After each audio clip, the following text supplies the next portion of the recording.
കൂടുതൽ വാർത്തകളും വീഡിയോകളും കാണാൻ ഈ ചാനൽ സബ്സ്ക്രൈബ് ചെയ്യുക. കൂടെ ബെൽ ബട്ടൺ അമർത്തുക.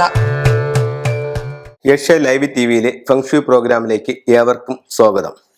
നമുക്ക് ഇന്ന് ഒത്തിരി ആൾക്കാർ വിളിച്ചിട്ട് നമ്മുടെ യൂട്യൂബ് പ്രോഗ്രാം കേട്ടിട്ട് ഒത്തിരി ആൾക്കാർ പറയുന്നുണ്ട്, എൻ്റെ വീടിൻ്റെ തെക്ക് ഭാഗത്ത് ഒരു കുളമുണ്ട്, അല്ലെങ്കിൽ മീനെ വളർത്തുന്നുണ്ട്. തെക്ക് ഭാഗത്ത് മീൻ കൃഷിയാണ് നോക്ക്, അപ്പോൾ തെക്ക് ഭാഗത്ത് മീനെ വളർത്തുന്നുണ്ട്. അല്ലെങ്കിൽ നമ്മൾ വീട് വെക്കുന്ന സമയത്ത് വീടിൻ്റെ പണിയുടെ ആവശ്യത്തിനായിട്ട് തെക്ക് ഭാഗത്ത് നമ്മളൊരു ടാങ്ക് കെട്ടിയായിരുന്നു. അപ്പോൾ വീട് പണി കഴിഞ്ഞിട്ട് നമ്മളത് പൊളിച്ചില്ല. ആ ടാങ്കിനകത്ത് വെള്ളം നിറച്ചിട്ടിട്ട് നമ്മളവിടെ മീനെ വളർത്തിയാണ്. അപ്പോൾ സാറിൻ്റെ പ്രോഗ്രാം കണ്ടപ്പോഴത്തേക്ക് നമുക്കത് മോശമാണെന്ന് തോന്നി. നമ്മുടെ ജീവിതത്തിലേക്ക് നോക്കുമ്പോൾ ആ പറഞ്ഞ കാര്യങ്ങളൊക്കെ ശരിയാണെന്നും തോന്നി. അപ്പോൾ നമ്മൾ എന്ത് ചെയ്യണം, എങ്ങനെയാണ് എന്നുള്ളത്, ഇത് എങ്ങനെയാണ് പ്രശ്നക്കാരനായിട്ട് വന്നത്, അല്ലെങ്കിൽ ഇത് എന്തോ ആ പ്രശ്നം സൃഷ്ടിച്ചെന്നുള്ളത് ഞാൻ നിങ്ങൾക്ക് പറയാം. ഇതൊരു വീടിൻ്റെ മാതൃകയാണ്. നമ്മളൊരു സ്ക്വയർ ആക്കി എടുത്തു. ഇതിനെ നമ്മൾ കറക്റ്റ് 9 ഡിവൈഡ് ചെയ്യുന്നുണ്ട്. ഇപ്പോൾ എന്ത് കാര്യം പറയുമ്പോഴും നമ്മൾ ഇതിനെ കറക്റ്റ് 9 തിരിച്ചുകൊണ്ടാണ് പറയുന്നത്. അപ്പം ഇതിനെ 9 തിരിച്ചു. എന്നിട്ട് ദിക്കുകൾക്കാണ് ഇവിടെ പ്രാധാന്യം. ചിലർ വിളിച്ചിട്ട് നക്ഷത്രം പറഞ്ഞിട്ട് എൻ്റെ നക്ഷത്രം ഇന്നതാണ്, എന്തെങ്കിലും ദോഷമുണ്ടോ? അപ്പം നമ്മൾ നക്ഷത്രത്തെ അല്ല ബേസ് ചെയ്യുന്നത്, നമ്മൾ ദിക്കുകളെ ബേസ് ചെയ്തിട്ടാണ് കാര്യങ്ങൾ പറയുന്നത്. ഇത് നോർമൽ കേസിൽ സൗത്ത്, ഇത് നോർത്ത്, ഇത് വെസ്റ്റ്, ഇത് ഈസ്റ്റ്. ഇത് വന്നിട്ട് നോർത്ത് വെസ്റ്റ്, വടക്ക് പടിഞ്ഞാറ്, തെക്ക് പടിഞ്ഞാറ്, തെക്ക് കിഴക്ക്, വടക്ക് കിഴക്ക്. ചിലർ വിളിച്ചിട്ട് പറയുന്നത് മലയാളത്തിൽ പറയണേ, ചിലർ വിളിച്ചിട്ട് പറയുന്നത് ഇംഗ്ലീഷിൽ പറയണേ. അപ്പോൾ ഇടയ്ക്ക് ഞാൻ രണ്ടും കൂടെ മിക്സ് ചെയ്തങ്ങ് പറയാം. അപ്പം സൗത്ത് തെക്ക് വശം, നോർത്ത് വടക്ക്, ഈസ്റ്റ് കിഴക്ക്, വെസ്റ്റ് പടിഞ്ഞാറ്, സൗത്ത് വെസ്റ്റ് കന്നിമൂല, തെക്ക് പടിഞ്ഞാറ്, വടക്ക് പടിഞ്ഞാറ് വായുകോണ്, നോർത്ത് വെസ്റ്റ്, വടക്ക് കിഴക്ക് ഈശാനകോണ്, നോർത്ത് ഈസ്റ്റ്, തെക്ക് കിഴക്ക് അഗ്നിക്കോണ്, സൗത്ത് ഈസ്റ്റ്. ഓക്കെ, ഇങ്ങനെ 8 തിരിച്ചു. അപ്പം ചിലർ ഈ തെക്കെന്ന് പറയുന്നത് ഈ പറയുന്ന 45 ഡിഗ്രി, മൊത്തത്തിൽ കോമ്പസ് എന്ന് പറയുന്നത് 360 ഡിഗ്രിയാണ് കോമ്പസ്. നമുക്ക് എത്ര ദിക്കുകളുണ്ട്?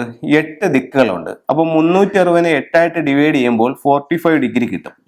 അപ്പം ഒരു ദിക്കെന്ന് പറയുന്നത് 45 ഡിഗ്രിയാണ്. അപ്പോൾ ചിലർ പറയും, ഇത് കണക്ക് ഞാൻ ആ സബ്ജക്റ്റിൽ നിന്ന് മാറുകയാണ്. ചിലർ പറയും എൻ്റെ കന്നിമൂല ഇതാണ്, ഞാൻ ഇവിടെ ഒരു ടോയ്ലറ്റ് പണിയുന്നത് കൊണ്ട് എന്തെങ്കിലും ബുദ്ധിമുട്ടുണ്ടോ എന്ന് ചോദിക്കുന്ന ആൾക്കാരുണ്ട്.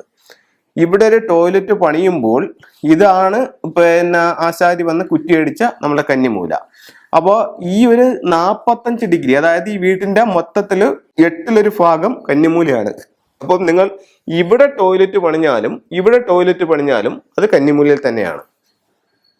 മനസ്സിലായല്ലേ? നമ്മുടെ വിഷയത്തിലേക്ക് വരാം. അപ്പം നമ്മൾ സൗത്ത് എന്ന് പറയുന്ന 45 ഡിഗ്രി ഇതാണ്.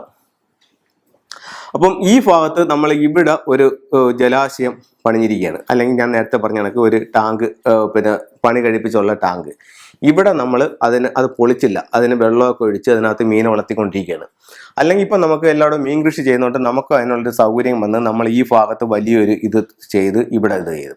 അപ്പോൾ എന്നെ വിളിച്ചിട്ട് ഒത്തിരി ആൾക്കാർ പറയുന്നുണ്ട്, ഇത് തുടങ്ങിയതിന് ശേഷം ഭയങ്കരമായിട്ട് സാമ്പത്തികം നഷ്ടപ്പെട്ട് മൊത്തവും നഷ്ടപ്പെട്ടെന്ന് പറഞ്ഞ് ഒത്തിരി ആൾക്കാർ വിളിച്ച് പറയുന്നുണ്ട്. അപ്പോൾ ഫെങ്ഷു പ്രകാരം ഈ 8 ദിക്കുകളും ഒരു ബ്രഹ്മസ്ഥാനവും ഉണ്ട്. ഇതില് എല്ലാ ദിക്കിലും ഓരോ എലമെന്റ് ഉണ്ടെന്നുള്ളതാണ് ഫെങ്ഷുയുടെ കണക്ക്.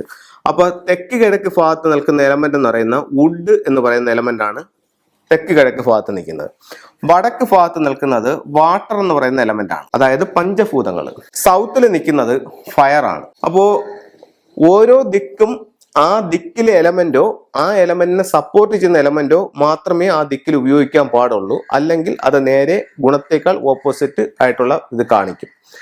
അപ്പോൾ ഇവിടെ നമുക്ക് ഈ തെക്ക് വശത്ത് നിൽക്കുന്ന എലമെന്റ് എന്ന് പറയുന്നത് ഫയർ ആണ്, അഗ്നിയാണ്. അവിടെ നമ്മൾ എന്താ ഉപയോഗിക്കുന്നത്?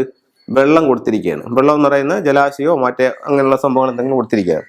അപ്പോൾ സ്വാഭാവികമായും ഈ അഗ്നി ഈ ജലത്താൽ കെട്ടുപോകും.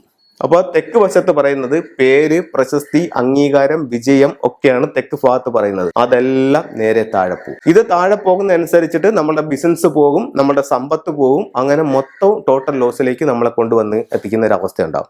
അപ്പോൾ ഇതുകൊണ്ടാണ് പറയുന്നത് തെക്ക് ഭാഗത്ത് യാതൊരു കാരണവശാലും വെള്ളം പാടില്ല. ഇപ്പോൾ ചിലർ വിളിച്ചിട്ട് പറയുന്നുണ്ട്, സാറേ ഇവിടെ ചെറിയൊരു പൈപ്പിന്റെ കണക്ഷൻ കൊടുത്തിട്ടുണ്ട്, അതുകൊണ്ട് കുഴപ്പമുണ്ടാകും. ജസ്റ്റ് ഒരു പൈപ്പ് അവിടെ നിൽക്കുന്നുണ്ടൊന്നും കുഴപ്പമില്ല. അതല്ല, ഇതുപോലെ വെള്ളം കെട്ടി നിൽക്കുന്ന ചിലർ അക്വേറിയം ഇപ്പൊ ഞാൻ അടുത്ത സമയത്ത് തിരുവനന്തപുരത്ത് ഒരു വീട് കൺസൾട്ടിങ്ങിന് പോയപ്പോൾ അവരുടെ വീടിന്റെ തെക്ക് ഭാഗത്ത് ഒരു അക്വേറിയം, നല്ലൊരു അക്വേറിയം പണിഞ്ഞു വെച്ചിട്ടുണ്ട്. അപ്പം വീടിന് ചെറിയ തിരിവുണ്ടെന്ന് അവർക്കിത് തെറ്റാണെന്ന് മനസ്സിലാക്കാനായിട്ട് സാധിച്ചിട്ടില്ല. അപ്പൊ അവിടെ നമ്മൾ കോമ്പസ് ഒക്കെ ഉപയോഗിച്ച് തന്നെ ആ ദിക്ക് എവിടെയാണെന്ന് മനസ്സിലാക്കി അതിനെ കറക്റ്റ് ചെയ്യണം. കറക്റ്റ് ചെയ്തില്ലെന്നുണ്ടെങ്കിൽ നമുക്ക് അത് കൂടുതൽ ബുദ്ധിമുട്ടുണ്ടാവും.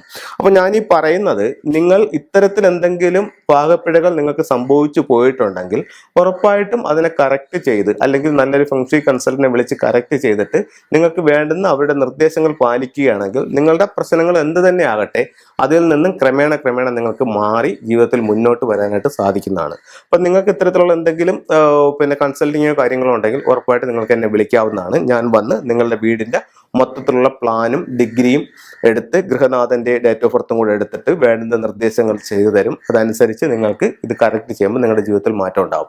ചിലർ വിളിച്ചിട്ട് ഒരു സംശയമുണ്ട്, സാർ ഇത് പൊളിക്കണോ? പൊളിച്ചാലേ നമുക്കിത് പരിഹാരം ചെയ്യാൻ പറ്റുമോ? പൊളിക്കാൻ പറ്റത്തില്ല എന്ന് പറഞ്ഞാൽ 2-3 കാരണമുണ്ട്. ചിലർ പറയും വീട് വെച്ചിട്ട് ഇപ്പോൾ 6 മാസമായതേ ഉള്ളൂ, അല്ലെങ്കിൽ 1 വർഷമായതേ ഉള്ളൂ, അതുകൊണ്ട് അത് പുതിയ വീടാണ് സാറേ, പൊളിക്കാൻ പറ്റത്തില്ല. ചിലർ പറയും പൊളിച്ചു കഴിഞ്ഞാൽ അത് മാറ്റി പണിയാനുള്ള കാശ് നമ്മുടെ കയ്യിലില്ല. ചിലർ പറയും നമുക്ക് ഇത്ര സെന്റ് സ്ഥലമേ ഉള്ളൂ, പൊളിച്ച് അങ്ങോട്ടും ഇങ്ങോട്ടും ഒന്നും മാറ്റാൻ അല്ലെങ്കിൽ അനക്കാനോ പറ്റാത്തൊരു കണ്ടീഷനാണ്. അപ്പൊ ഇങ്ങനെ എന്ത് പ്രശ്നങ്ങളോ ആയിക്കോട്ടെ, അത് പൊളിച്ചു മാറ്റി ചെയ്യേണ്ടവർക്ക് അതിന്റെ കാര്യങ്ങൾ പറഞ്ഞു കൊടുക്കും.